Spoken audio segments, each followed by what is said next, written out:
It's time to pull those belts tight, race fans. The front stretch is coming at you, presented by Joe's Karting in Council Bluffs. Now, here's Dan Taylor and Dirk Houston.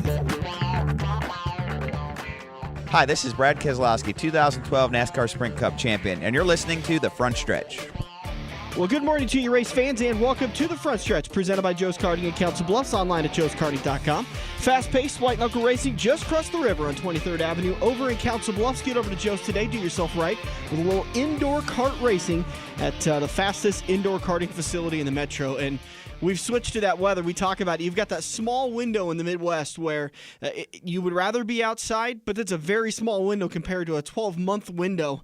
And we're back to the point where you're glad it's an indoor heated facility. Yep, and don't worry, our penalties for moving your spoiler aren't near as severe as NASCAR's. We don't have spoilers, but doesn't mean somebody wouldn't try it. I wouldn't put it past maybe Josh Most or some of those guys over there to try a spoiler on one of those Joe's Karting carts just to see what would happen.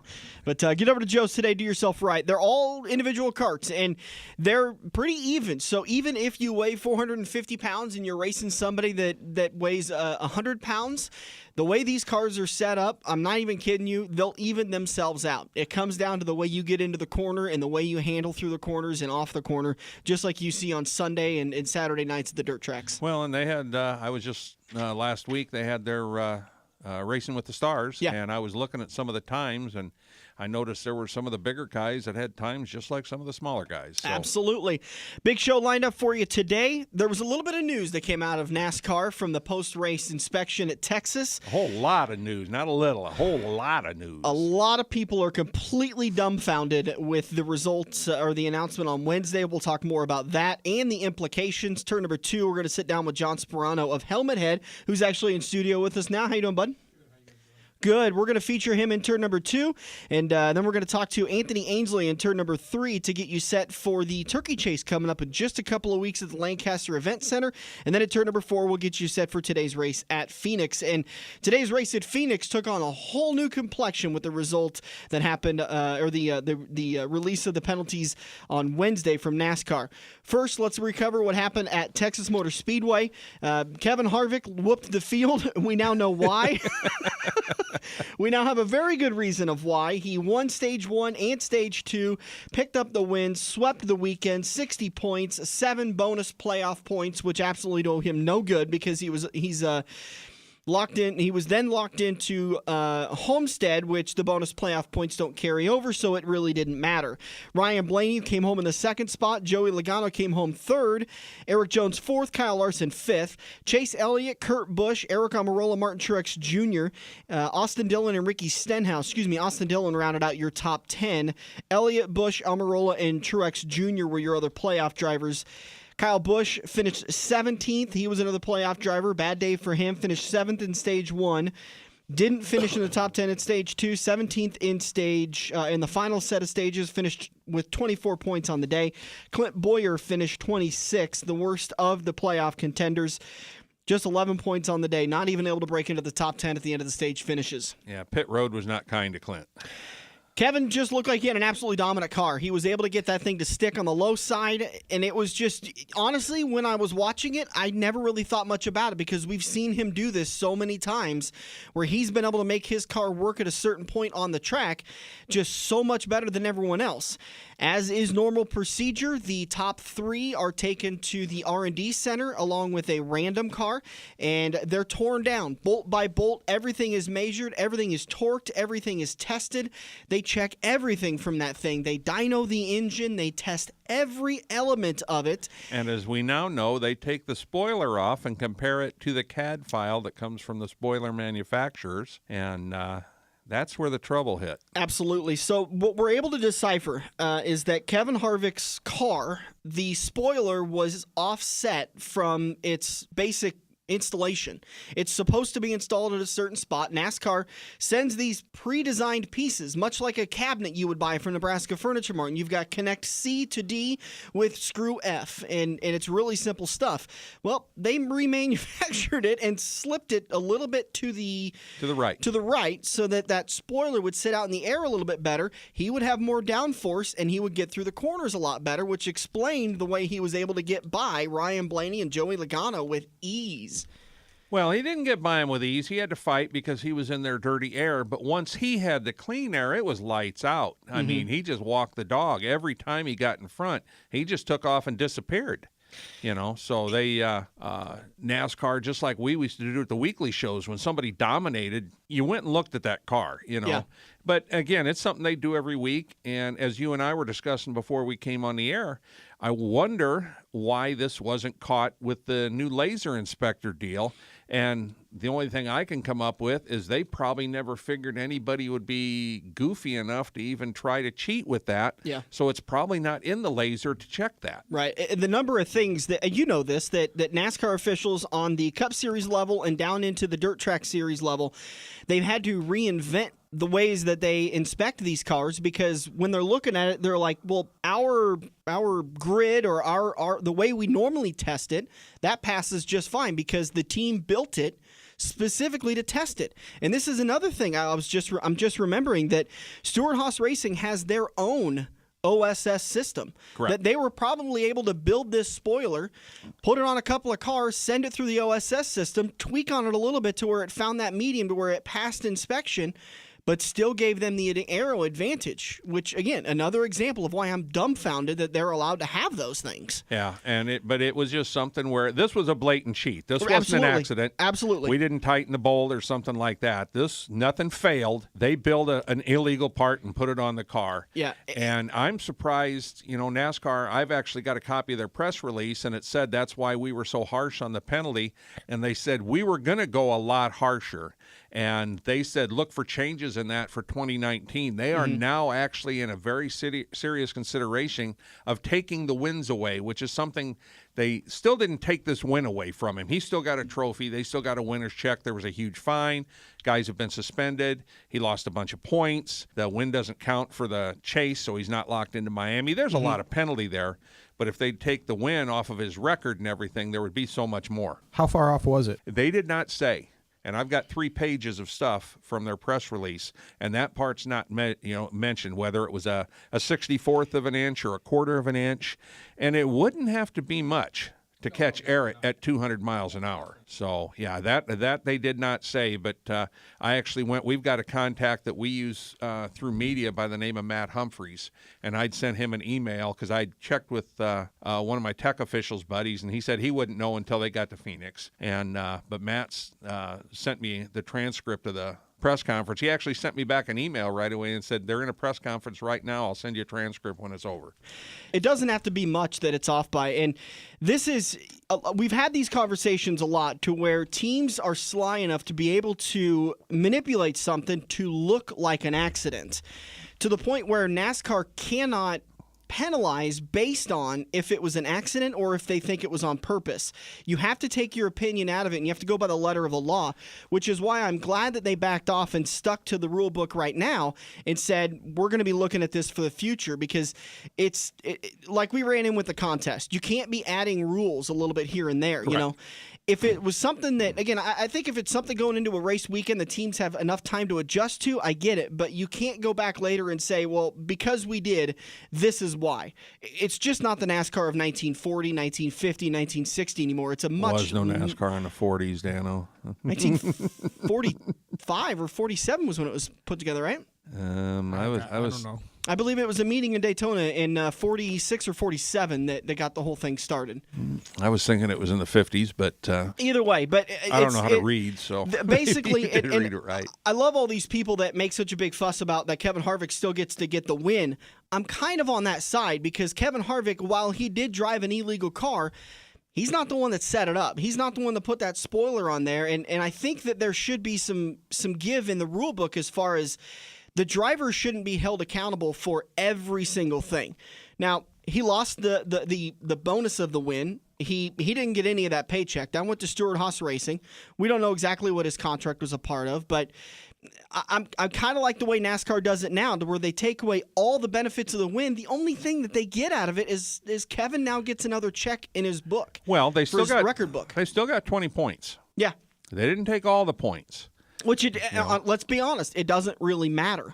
Well, now, it does, because he'd be going into Phoenix, he'd be 17 points behind the cut line instead of 3 points ahead. It matters very much. Yeah, you're absolutely right. Do you think Kevin actually didn't know that spoiler was off? Absolutely.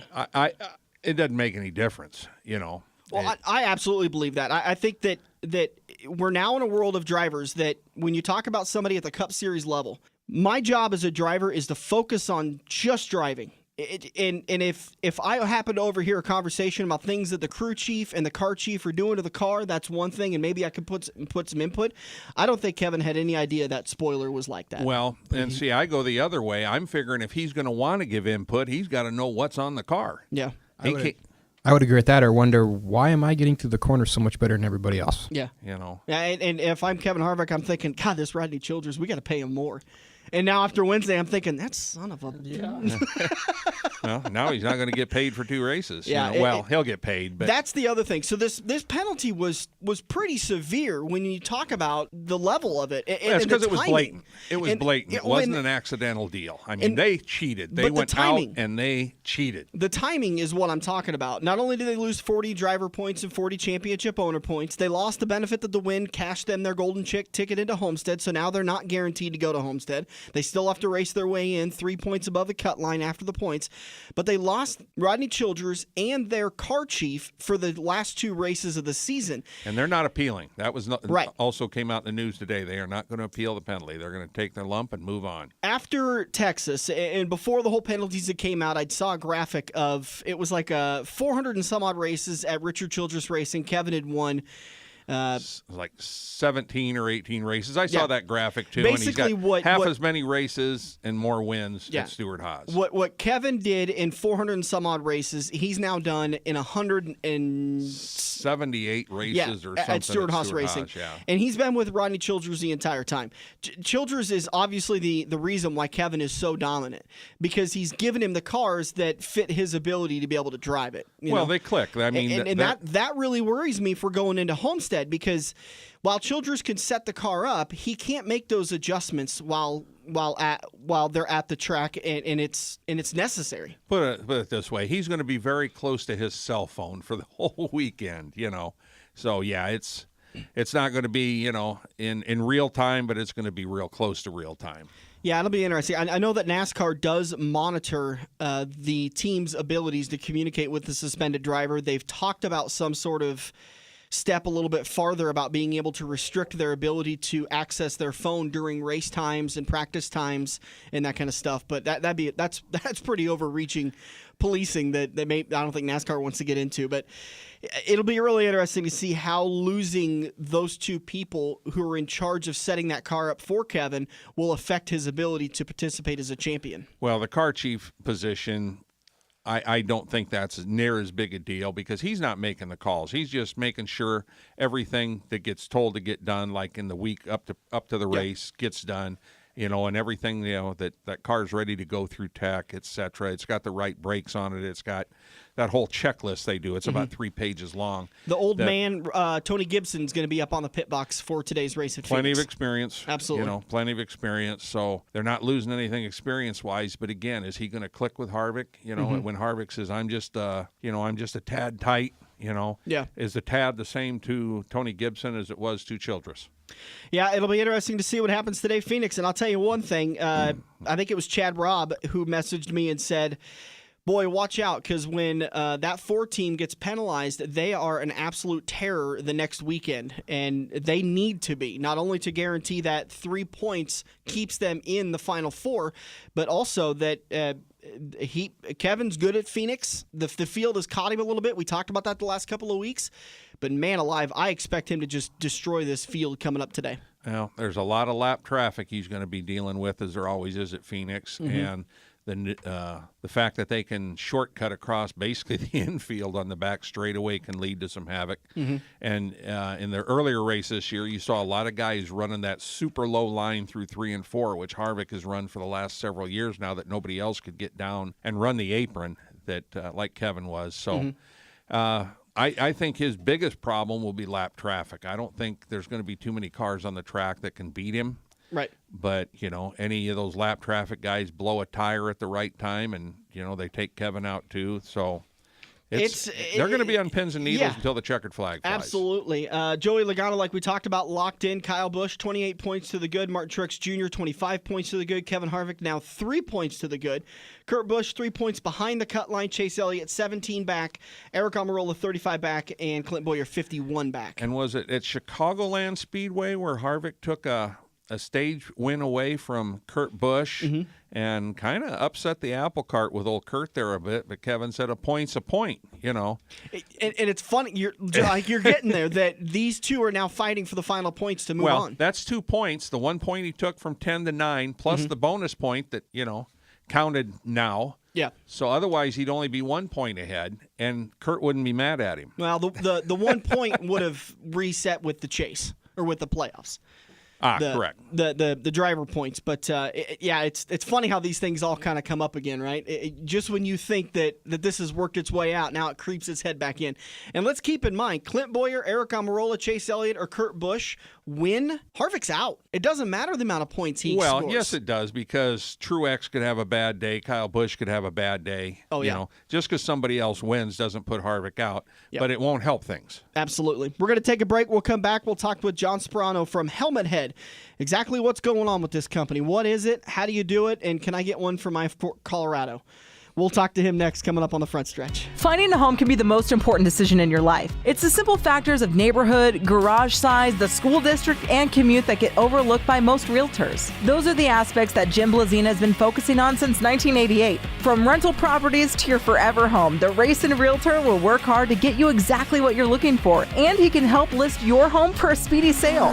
Contact Jim Blazina today, 402-980-8400, or jblazina at np.com. Every race car driver has run into the same problem. It's well past normal parts store closing hours, but you need that one to finish your car. The guys who brought you White Knuckle Racing by the River bring you Joe's Karting Racing Parts and Tire Store. Open until 10 p.m. Monday to Thursday and open until 11 p.m. on Friday and Saturday. A parts store that fits your after-hours schedule, and you can turn a few laps at Joe's Karting while you're waiting for your part to get pulled from their warehouse. joeskarting.com for more information.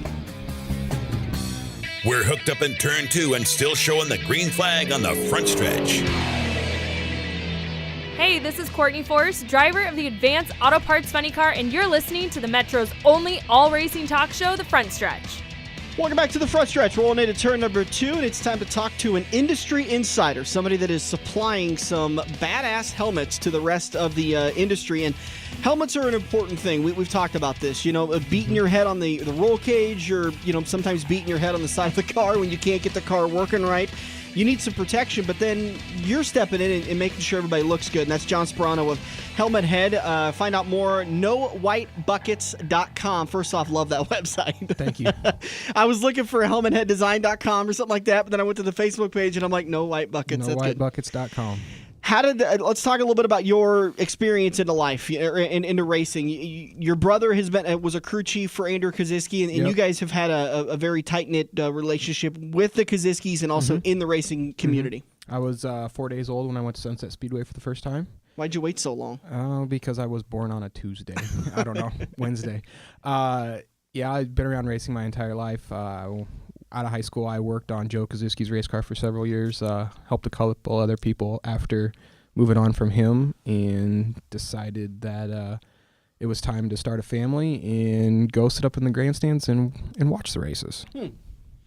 How hard was it for you to give that up? The long hours wasn't hard. It was more the being around the people in the pits every week and stuff like that. That was the hard part to step away from, but it gets easier as it goes, but you still got that itch, every now and then to wishing you were still doing it.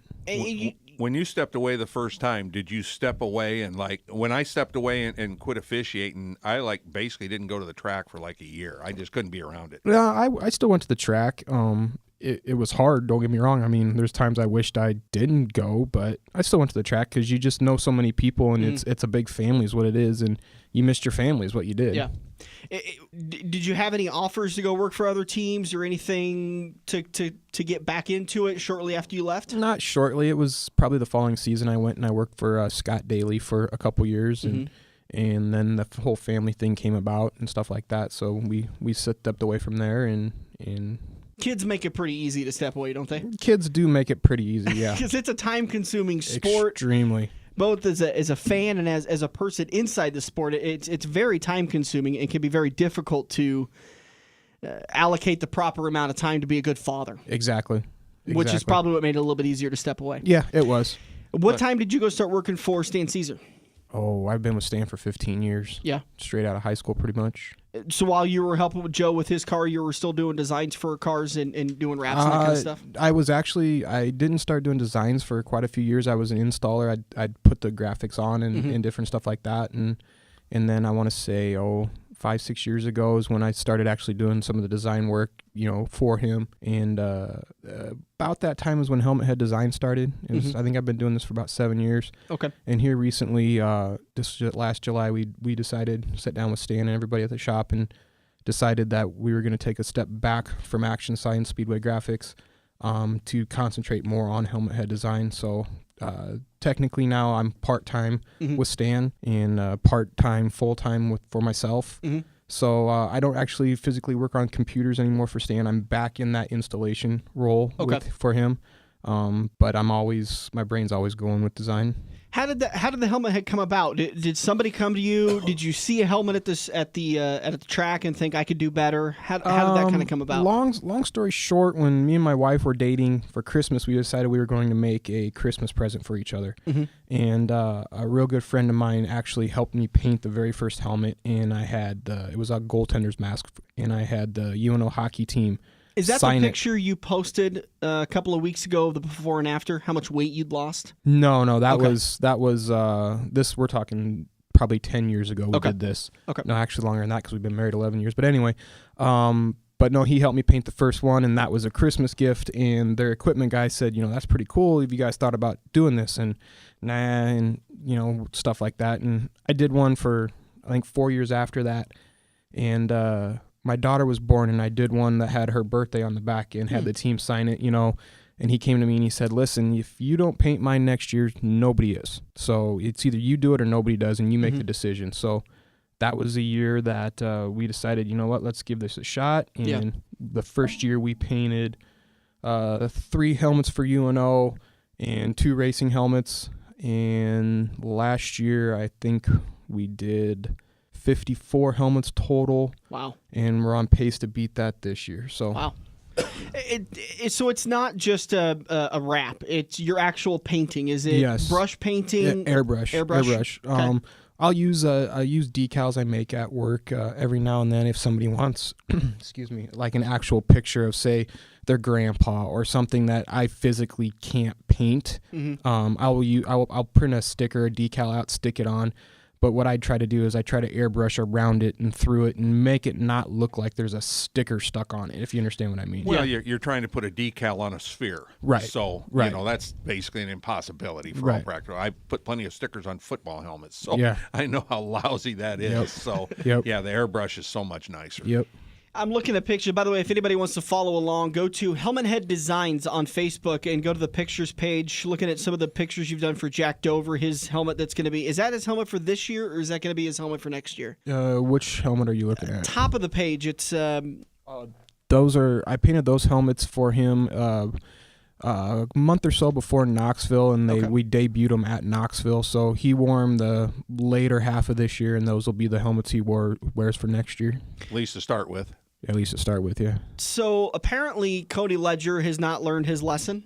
And which lesson's that? I remember maybe 2 years ago he was having a terrible time. Oh, with the green helmet. Yeah, and I remember he came off the track and You were in his pits, and he tossed his helmet to you and said, anything but green. Nay, Tracy did, actually. Tracy did, okay. Because if it didn't get tossed at me, it was going into a cornfield, the way I understand the story. So, And now I'm looking at pictures after you've done some work for Jacob Habscheit, and it's back to Ledger, that green. I mean, it's a cool design, but now the kid, I mean, I guess he's a driver. He's got a short-term memory when it comes to certain things. That actually is that same green helmet. That's the helmet, Yep. okay.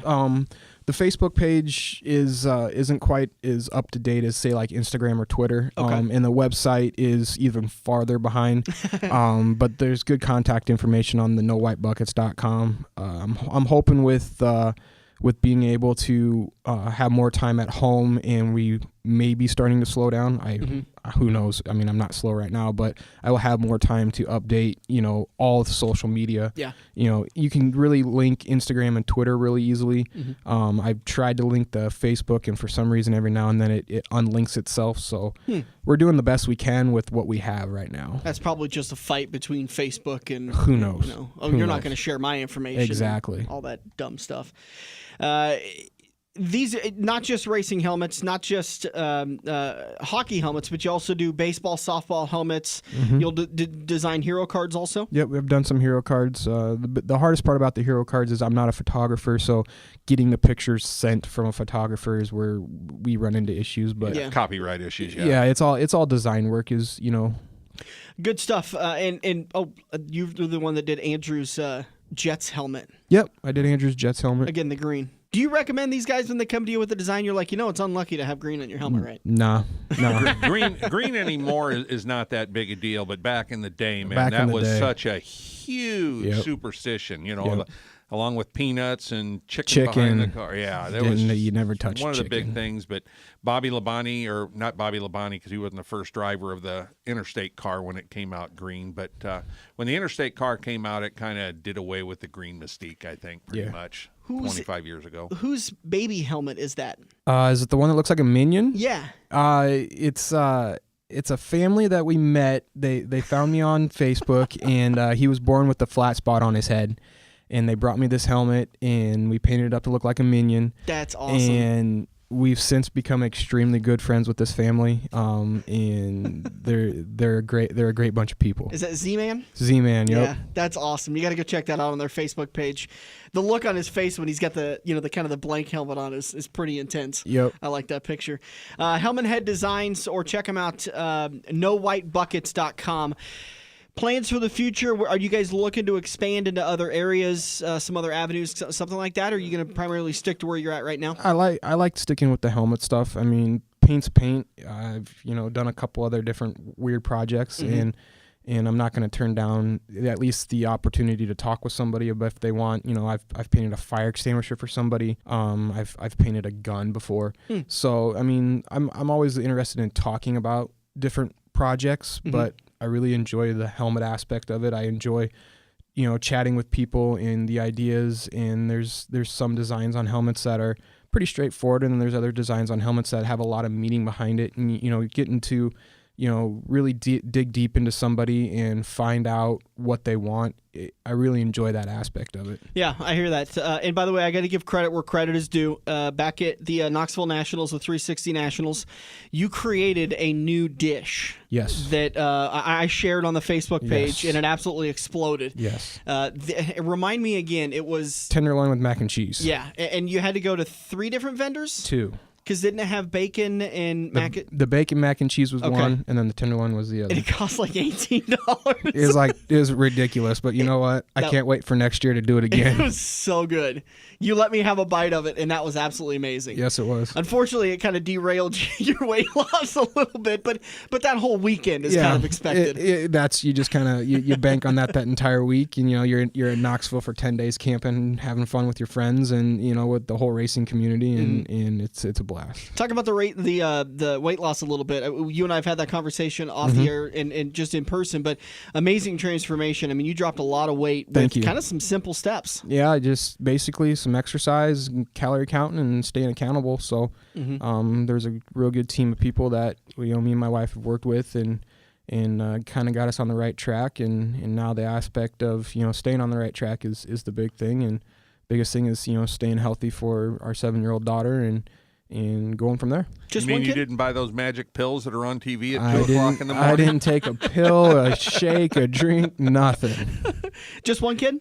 One kid, one daughter, Isabella. Yeah, she's a cutie. She's a handful. I love it when she comes up into the booth. Oh yeah, she absolutely loves going up there with you guys, and you know. She probably comes up and tells you what you did wrong. Oh, like everyone else. Oh yeah. Well, my favorite is when I'm in the pits at Eagle and I can, with my earpiece, when Stan or Tom leave the mic on, I can hear everything that's going on around them, and I just love when they're sitting there calling the race and I can hear her in the background. Yeah. I get such a kick out of that. That's my life in a nutshell. Is her in the background. Just gonna have one? You don't want to have a couple more? One. That's it. I don't blame you.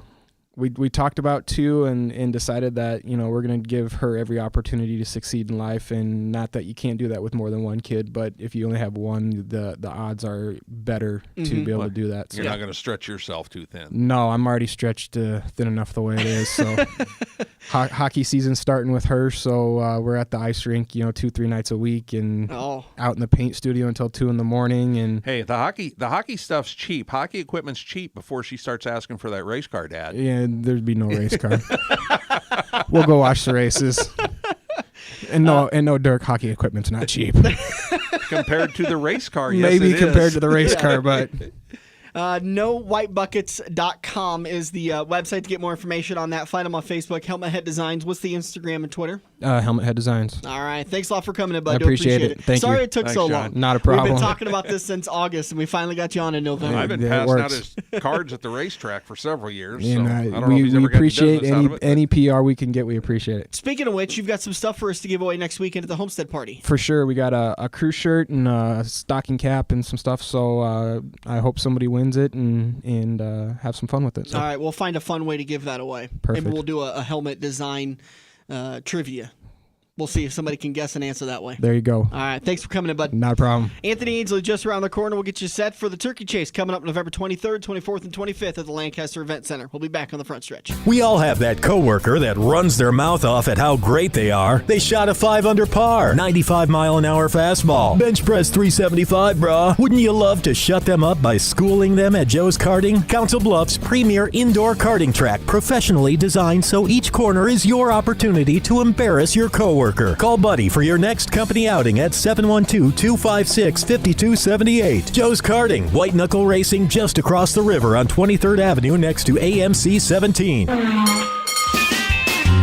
you love wings, if you love rings, and all kinds of other tempting things, great times, great food, get to Quaker Steak and Lube. Quaker Steak and Lube is the official watering hole for the front stretch and the best place to catch all the NASCAR action today. Open at 11 a.m. with delivery available to Council Bluffs.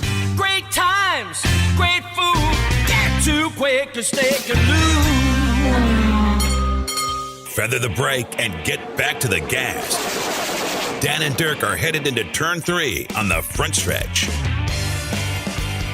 Hi, this is Scott Blomquist, driver of the number 0 car. You're listening to the front stretch. Welcome back to it. Rolling into turn number 3, halfway through the front stretch. Ready to sit down and talk a little bit of dirt track action. Boy, isn't it feel good to say that. We're into November, and we're going to be previewing a dirt track race. A little dirt track Yeah. action. Dirt's dirt, though. Inside the Lancaster Event Center, November 23rd, 24th, and 25th, will be the annual Turkey Chase going on for the 13th annual. And the guy that's going to be behind the microphone with all the lap-by-lap action is on the phone now. The voice of the Malvern Bank Super Late Model Series, the voice of I-80 Speedway, Columbus, all sorts of tracks all over the area. Anthony Ainsle doing? How you doing, bud? Hey, it's good to be back. And this Turkey Chase, I know it's just the perfect way to break the cabin fever, you know, after the Cornhusker Classic ended to now as we go into the off season and all the craziness that goes on there. This is a good way to break up the cabin fever there. And it's a good way to shake off the turkey, what's that? The tetrafan or dichecanolecars? Is that stuff that makes you fall asleep? Yeah, it's a great way to shake that stuff off because if you have too much, well, maybe that's it. The food coma. Yeah, the food coma. That's the layman's term. Yeah, we will have that. There's so let's talk a little bit about what's going on the 23rd, the first day of the event. Well, it's mainly a lot of things start actually on Thanksgiving Day. That's basically the move-in day and all the practice that goes on there. Just a little last-minute preparation, for all these teams to get ready. And of course, Friday we get things underway. All of our cage kart and flat kart classes will be going. We got kids going on this as young as 4 or 5 years old in the rookie cage kart divisions and some of the rookie flat kart divisions that you'll see, all the way up to the adult clones, the medium and heavyweights. Those are the big guys to watch, the heavyweights and the medium weights for the flat karts. Those are the ones that really bring in the most buzz, and they're the ones that get around the track the fastest. But nonetheless, there's going to be no shortage of action, whether you like to watch the young guns, cut their teeth in racing, or you like to see the veterans go wheel to wheel, fender to fender at it. You're going to get a little taste of everything. And Friday we kick things off. We start the racing at about 12:30 that day, and we'll keep going until every last race is run. So there have been some nights we start at noon or 12:30 and we go till midnight on Saturday, only to get back up early and do it all again for the next 2 days. When you talk about the talent at this, you're not talking about full-time kart racers, although they're going to be there. You're talking about a lot of guys, a lot of drivers. I shouldn't just say guys because there's plenty of females in the field that are, like you said, they're cutting their teeth, but there's also a lot of sport compact, hobby stock, B-mod, A-mod, late model drivers that are coming back down just because they've got the itch to go race again, so they want to come race at the Turkey Chase. Well, we just interviewed Road Dogg, and Road Dogg said he was going to be down there driving a kart. So. Road Dogg. Yeah, we always have, Rowan Mason, I think he found a ride. And, of course, the last couple of years we've had some late model guys. I know Reese Fott, a super late model and Grand National late model driver. He's competed in the cage kart division. Of course, Ryan Jenkins, a former I-80 Speedway track champion in the Sport Mod division, now in A-Mod standout. He's ran the Turkey Chase multiple times. We've had Cale Kaziski in the field. Of course, Cale, another late model driver. Jacob Hopscheid, another modified racer. And of course, a lot of these young guns, we see them right behind on Thursday nights at Little Sunset Speedway.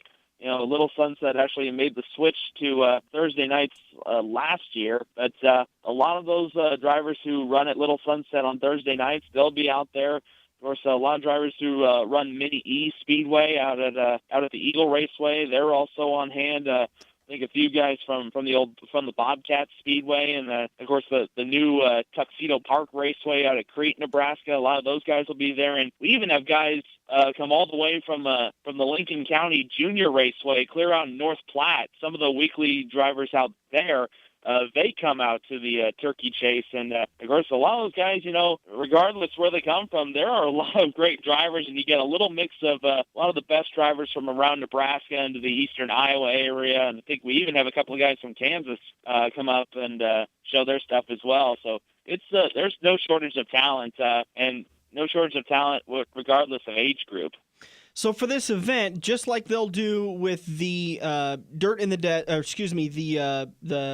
St. Louis race, Gateway Dirt Nationals, Dirt in the Dome. They'll bring in truckloads of dirt, set this track up, pack it down, make sure that it's nice and good to go, and then guys will rip loose, right? Absolutely, it's kind of like what we're seeing down at St. Louis. They've got that great process in, and of course.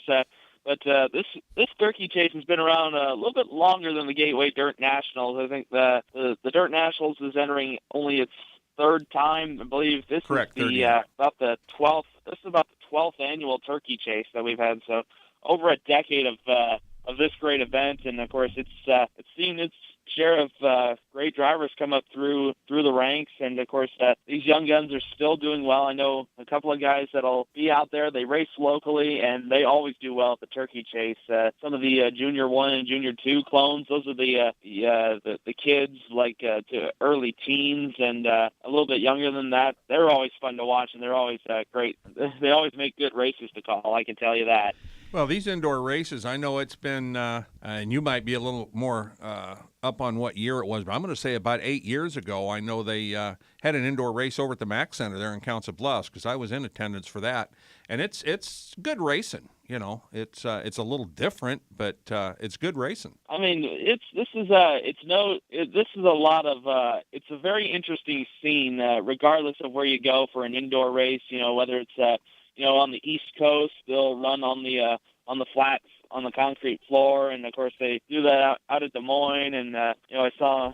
I think Rowan Mason sent me actually a video from the Cedar Lake Arena, which is just across the way from Cedar Lake Speedway up in Wisconsin. And of course, they have they tear down a part of their arena and put an indoor kart track. And I tell you, they really get after it regardless of where they go. And some of the best racing I see in my entire season comes at the Turkey Chase. I mean, we have multiple last lap passes, a lot of close action, and it's just fun to see how everything unfolds. And you don't just get one day of it; you get 3 big days of it. And honestly, I'd much rather spend my Black Friday at the racetrack than risking getting stompled in a Walmart. Well, down at the racetrack, you got to worry about the multiple thrown helmets.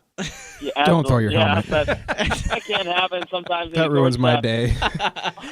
Job security, buddy. Job security. Right? The little something about the announcer's booth. You were like right there on the wall. I mean, you have the race platform, and then there's the horse fence. And then right on the other side, that's the racetrack. So yeah, you get plenty of good dirt thrown at you. But sometimes, if someone loses control, that action comes right at you, and they are barreling at you. But thankfully, we haven't had a cart clear the wall, thank goodness. But knock on wood, bud.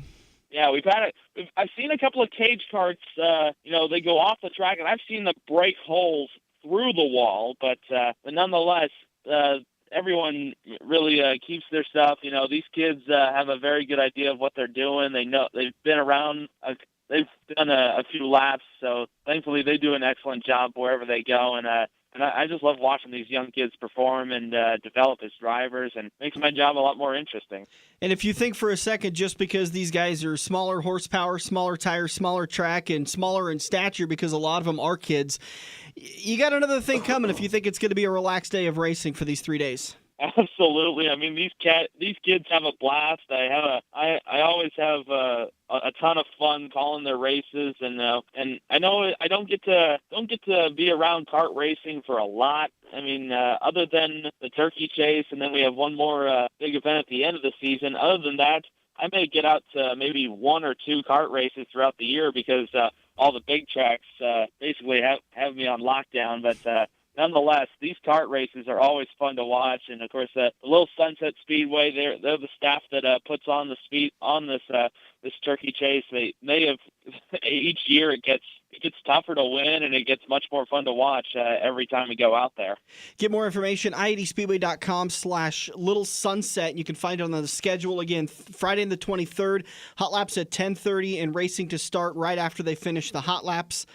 Hot laps at 2:30, and then racing follows after that. If you want to go as a fan, the 3-day tickets, $10 each for adults, $5 for kids. 6 to 12, and kids 5 and under are going to get in for free as always, and that's the same price for all 3 days. Anthony, I know you're really good at kind of keeping up with some of the drivers that are going to be there. We've talked about Rowan Mason that's going to come out. Any of the other drivers that we know of that are up on the big tracks, or some of the hot shoes for the karting area that are going to be there?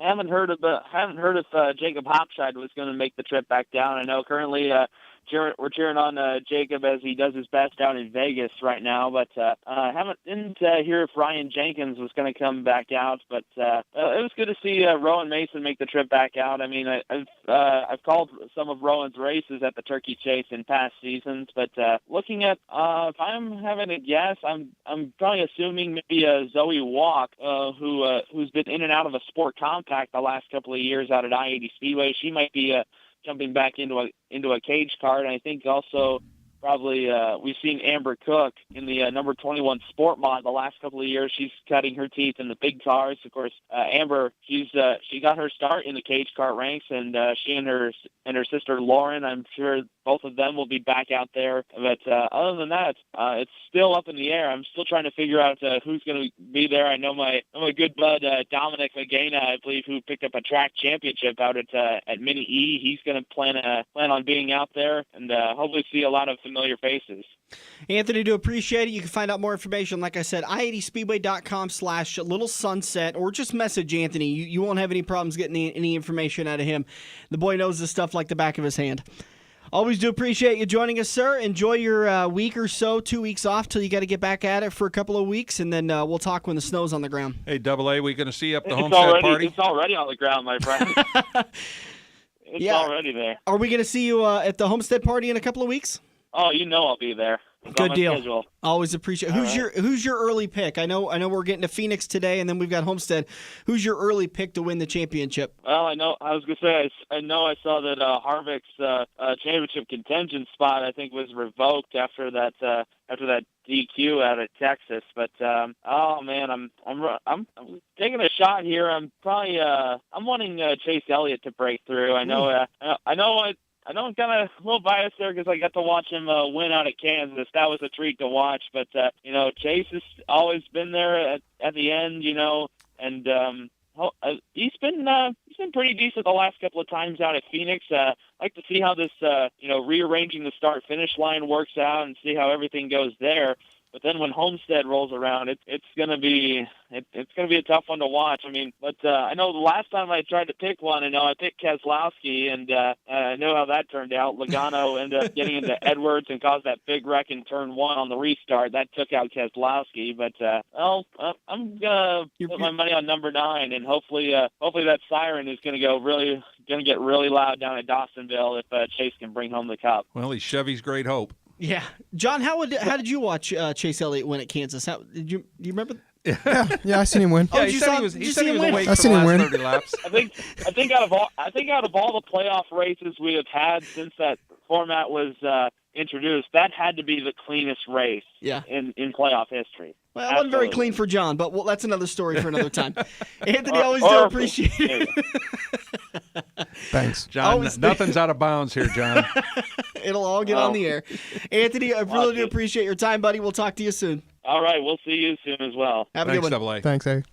All right, again, Anthony Ainsle getting us set for the Turkey Chase. Go to i80speedway.com/Little Sunset. And the full schedule, tickets, information, everything's on there. You can also find the Facebook page, which has the rules posted if you want to get your kid involved. A nice way to get introduced to a great sport. It's a lot of fun, and I one of these years I've got to get out there. Anthony tells me every year at the awards banquet, oh, man, you missed such a great race and such great racing and all this great fun. Well, I like when he posts all the food he's eating as he goes through the day. Here's my breakfast. Here's my lunch. Here's my dinner. And here's my midnight snack. Here's my well, and I'm just sitting there thinking, wow, it's rather interesting. Yeah, absolutely. Turkey Chase, for more information, again, November 23rd, 24th, and 25th at the Lancaster Event Center. We're going to take a break. We'll wrap the show up. We'll get you set for today's race at Phoenix. And this was the craziest thing. I sent you about 500 texts on Wednesday afternoon when the penalties came out. Our 5-week contest has completely exploded, and we'll talk about that coming up in turn 4. Hey, look at that. You're sitting on your couch playing Halo, Madden, or NASCAR while your friends are at Joe's Karting.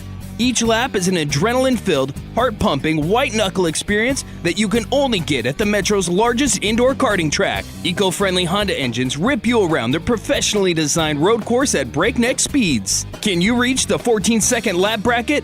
There's only one way to find out. Put the controller down and get to Joe's Karting, 23rd Avenue in Council Bluffs next to Quaker Steak and Lube. It's checkers or wreckers as we enter turn 4 on the front stretch, presented by Joe's Karting in Council Bluffs. Hey, this is Clint Boyer, driver of the Ford Fusion Rush Truck Centers, number 14. And you're listening to the front stretch. Just about ready to wrap this baby up, rolling into turn number 4. Don't forget to head over to Quaker Steak and Lube for today's race at what used to be Phoenix Raceway, now ISM Raceway. Coverage is on NBC starting at 12:30 with the green flag set to wave at 1:30, which reminds me, all of your picks are due by 12:30 today. Don't forget to get your picks into the 5-week contest, the final race in the 5-week contest. You know, this is the only week you get to say, one more week you get to say all that stuff this year. I know. And the 5-week contest brought to you by by Rick Havenridge of Wealth Partners, a financial advisory practice of Ameriprise Financial Services. Visit them online, truewealthpartners.com, or head right to Rick and get rickhavenridgeadvice.com into your browser. He'll get you taken care of for all your financial information. Rick helps us take care of the 5-week contest and the season-long contest. And I want to talk real briefly while we have some time in the show about this 5-week contest, because my fingers were going crazy on Wednesday when this came out, because our leader before the penalties for Harvick, Blaney, and Eric Jones were announced. Had a nice 10, 15-point lead going into the final race, and that's a comfortable lead going into the final race. As long as you have a good pick in your pocket, you should be set pretty well. You know, anything can happen. And he was looking to cash in that $100 Quaker Steak and Lube gift card. But eight of the top 10 before the penalties were announced either took Harvick or Blaney.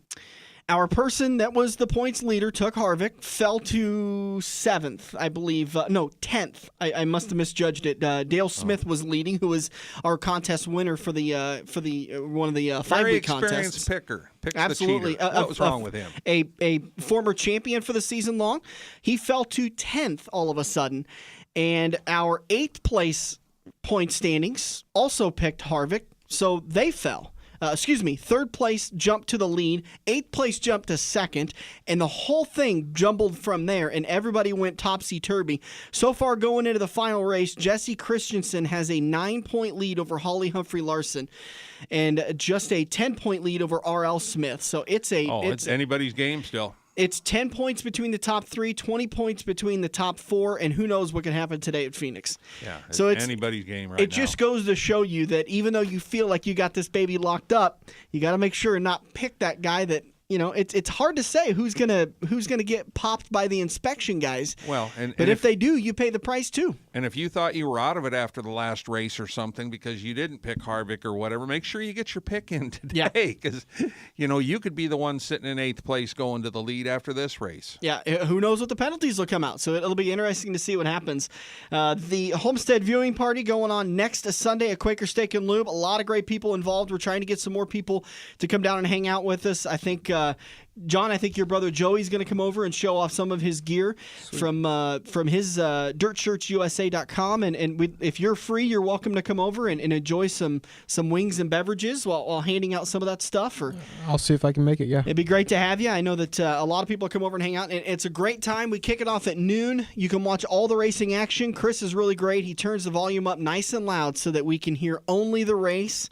And it's the 2 rooms farthest to the south, the Brickyard and the adjacent room that'll be all ours.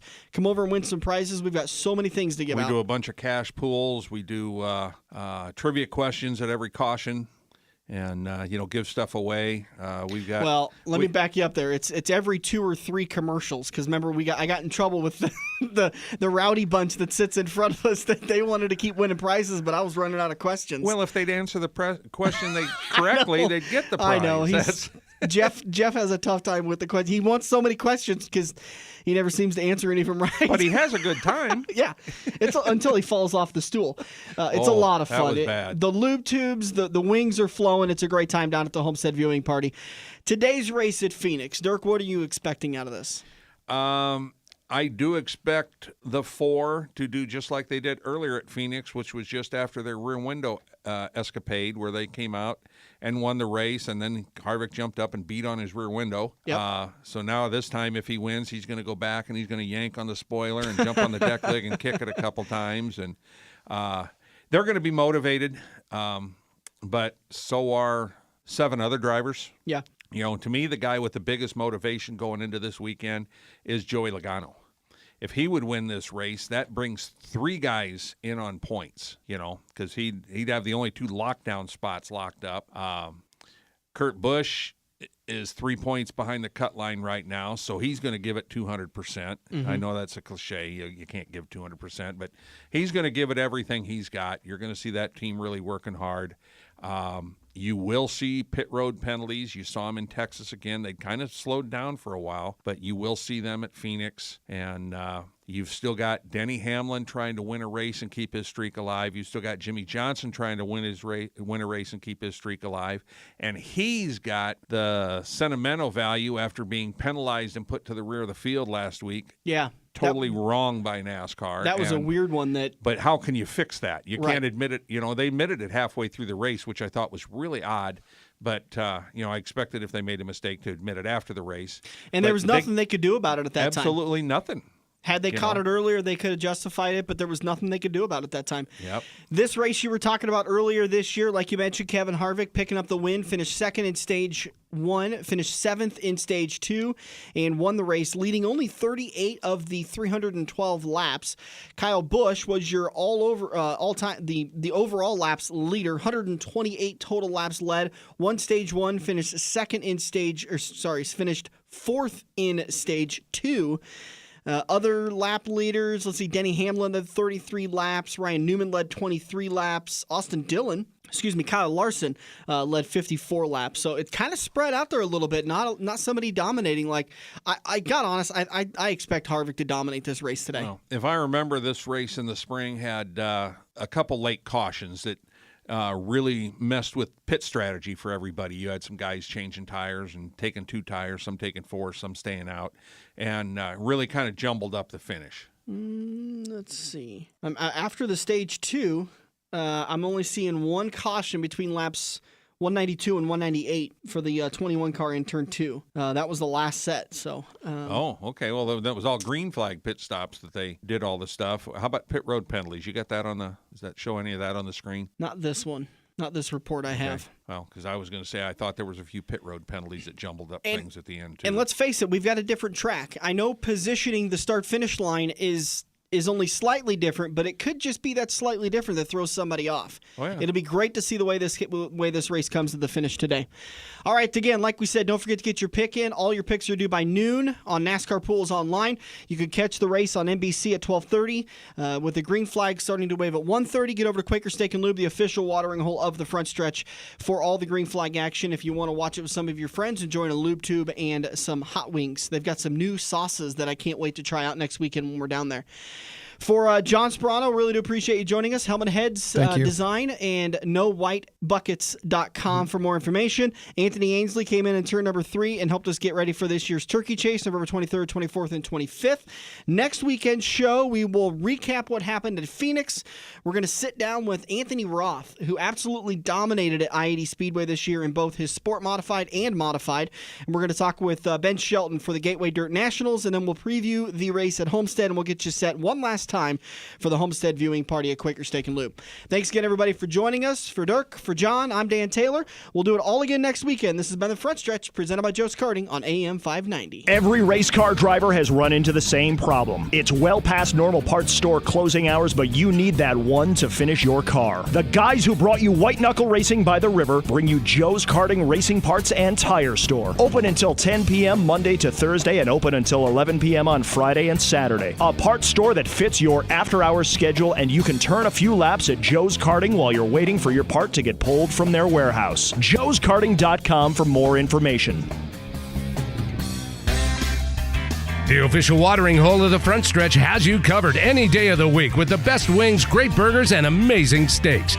Each weekday from 4 to 6 is happy hour, featuring $1 off draft and well drinks plus $4 Luberitas. Mondays are kids' night. Tuesdays are all-you-can-eat wings for $12.95, and the lube even delivers to the Council Bluffs area. Like Quaker Steak and Lube Council Bluffs on Facebook for a full list of weekly events. Get to Quaker Steak and Lube. Mid-America Drive, Council Bluffs. This has been the Front Stretch Radio Show, presented by Joe's Karting in Council Bluffs. To contact Dan or Dirk, find them on Facebook at The Front Stretch or email them at frontstretch590@gmail.com. If you missed any part of today's show or want to hear a previous show, subscribe to the Joe's Karting YouTube page, where you can find almost every Front Stretch show.